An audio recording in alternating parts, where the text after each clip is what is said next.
YouTube. Hey, um, I want to give my thoughts on this case that recently concluded with a not guilty verdict.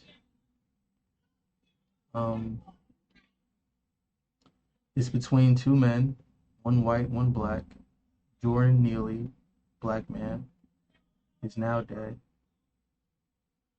by a chokehold that Daniel Penny put him in. And I'm a New Yorker.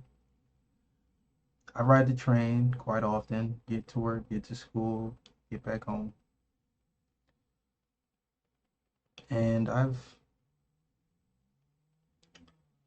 I could put myself in the shoes of certain New Yorkers.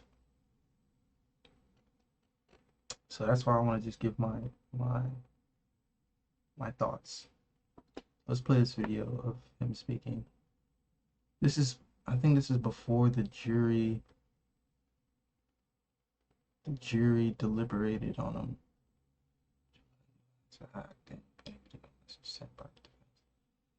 Yeah. Okay, let's play this out. Well, I live in the East Village in Manhattan, so I take the subway multiple times a day. In this instance, I was coming from school. I got out of class around 2:15, and I took I was at J Street Metro Tech, took the Uptown F train. At Second Avenue, a man came on, stumbled on. Appeared to be on drugs.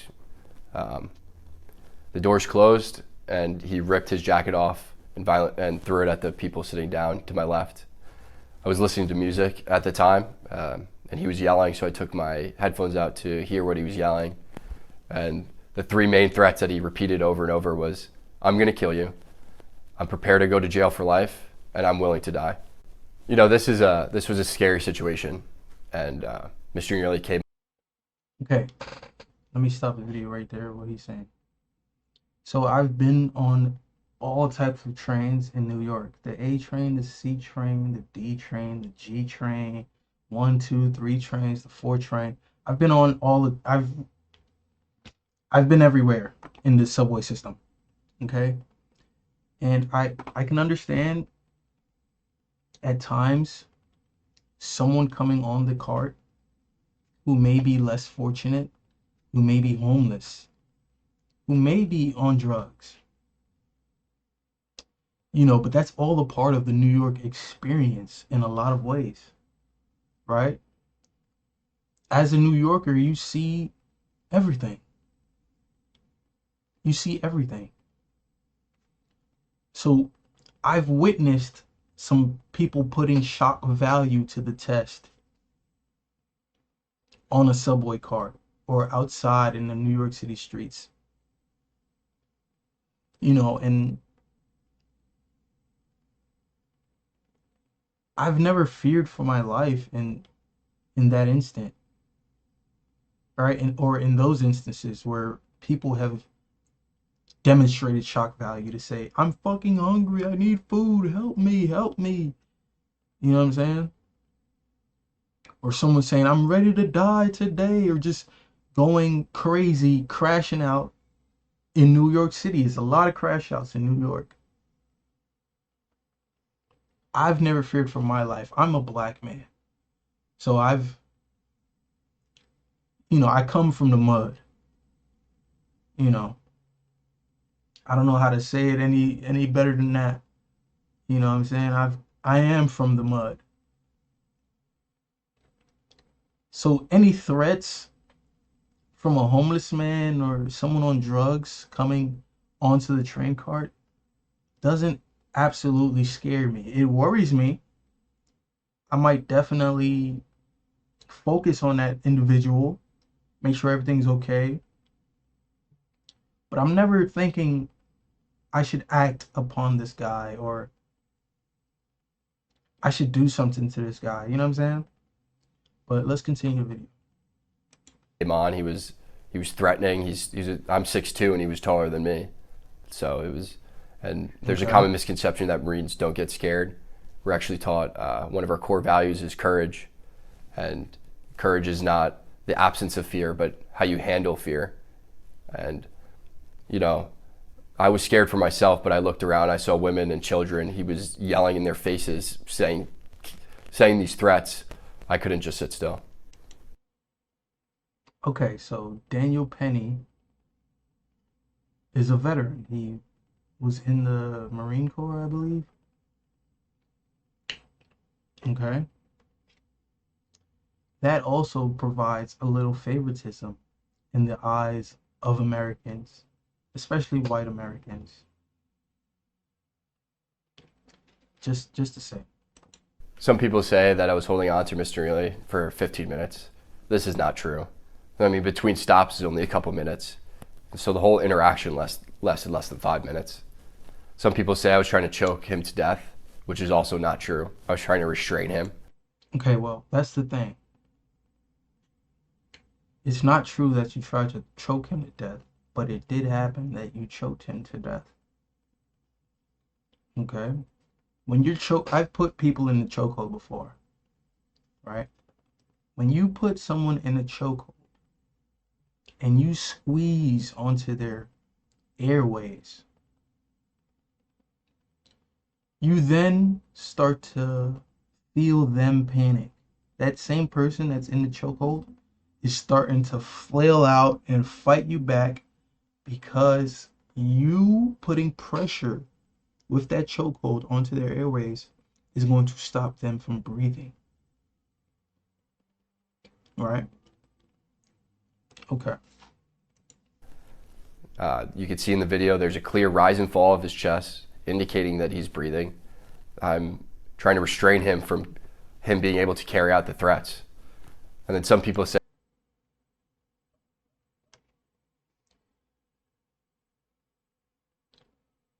I'm not a pro chokeholder or nothing.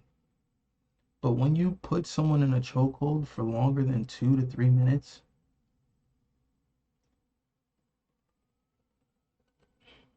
you can feel them. You can feel their life force draining. You can tell that you are doing something harmful to that individual. It is not rocket science. And the fact that you're in a train car doing this with people surrounding you and you don't have the empathy as you're constricting onto his airways to let go or to ease up so that the man can breathe. Because you can put someone in a chokehold and you can open up your arms to where you're just behind them. You're not even choke holding them, or you're in the position of a chokehold, but you aren't applying pressure. In my opinion, I feel like Daniel Penny held his pressured chokehold onto Jonathan Neely until he passed out and died. There's several videos circling around that shows this man right here, Daniel Penny, did not let go of his chokehold until Jonathan Neely's life force was out of his body. He didn't let go until he stopped moving.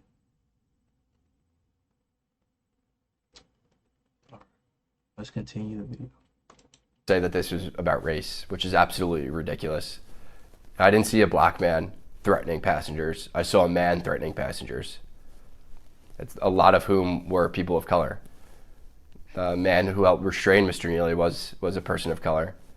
And then a few days after the incident, I read in the papers that a woman of color came out and called me a hero. I don't believe that I'm a hero, but she was one of those people that I was trying to protect. We were all scared. Mr. Neely was yelling in these passengers' faces, and they looked terrified. The reason why there was no video at the start of the altercation was because people were too afraid getting away from him, and the videos didn't start until they saw that situation was under control. I knew I had to act, and I acted in a way that would protect the other passengers, protect myself, and protect Mr. Neely. I used this hole to restrain him, and I did this by leaving my hand on top of his head to control his body. You can see in the video there's a clear rise and fall of his chest indicating that he was still breathing. And I'm calibrating my grip based on the force that he's exerting. And I was trying to keep him on the ground until the police came. I was praying that the police would come. And Okay. This is obviously about race. I would say this is 90% racial. If Jonathan Neely was a white man threatening passengers or being belligerent on the subway cart, I don't believe he would have died that day. If Daniel Penny was a black man on that subway cart that day, I don't believe he'd have went to that extent to forcibly restrain a man that was asking for help, homeless, and was ready to risk it all. I think there was a lack of empathy, a lack of understanding, and there was a macho complex to this matter. You know, Daniel Penny is a trained veteran, right? So he knows how to do certain things. So he should know what those certain things could cause. He should know that he's going to cause the death of this man, Jordan Neely. But he still acted on that chokehold and held it for close to 6 minutes. It's tragic, man. Is not a lot of empathy for black people. Black people don't have it for each other, and we can't expect no other race to have it for us. It's just another story.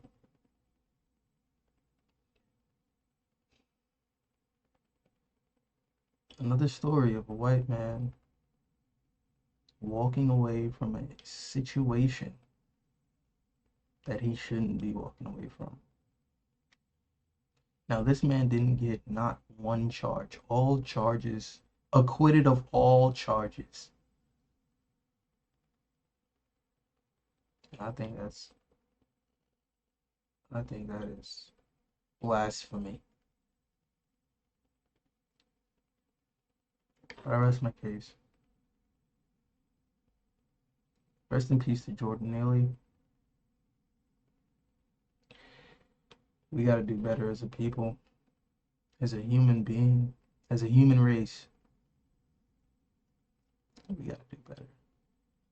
We have to have bigger hearts for one another. Because although Jordan Neely stepped onto that train and threatened people verbally, I don't think anyone got hurt besides him. He was ready to die that day and you killed him.